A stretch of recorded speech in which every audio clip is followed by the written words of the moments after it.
తను టీఆర్ఎస్లో ఉండే, టీఆర్ఎస్లోకించి కాంగ్రెస్లోకి పోయిండు, కాంగ్రెస్లోకించి రాత్రి బీఎస్పీ టికెట్ తీసుకొని పోటీ చేసిండు, ఇప్పుడు మళ్ళీ కాంగ్రెస్లోకి పోయిండు. ప్రజలు నమ్మాలే కదా సార్, వాళ్ళని ప్రజలు కూడా నమ్మాలే కదా.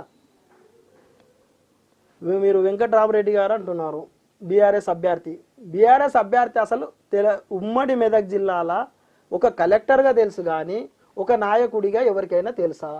ఆయన ఎవరికైనా అపాయింట్మెంట్ ఇచ్చి ఆయన ఎప్పుడైనా ఎవరికైనా కలిసిండా? లేకపోతే ఎవరికైనా సమస్యలు వస్తే వాళ్ళ సమస్యల మీద పోరాటం చేసిండా? అసలు ఏం చేసిండా ఆయన?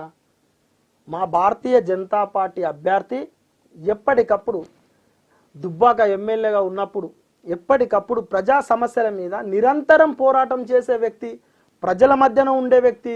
ఎవరికైనా ఏ సమస్య వచ్చిందంటే ఆ సమస్యకు ముందు నిలబడి పోరాటం చేసే వ్యక్తి మా రఘునాథ్.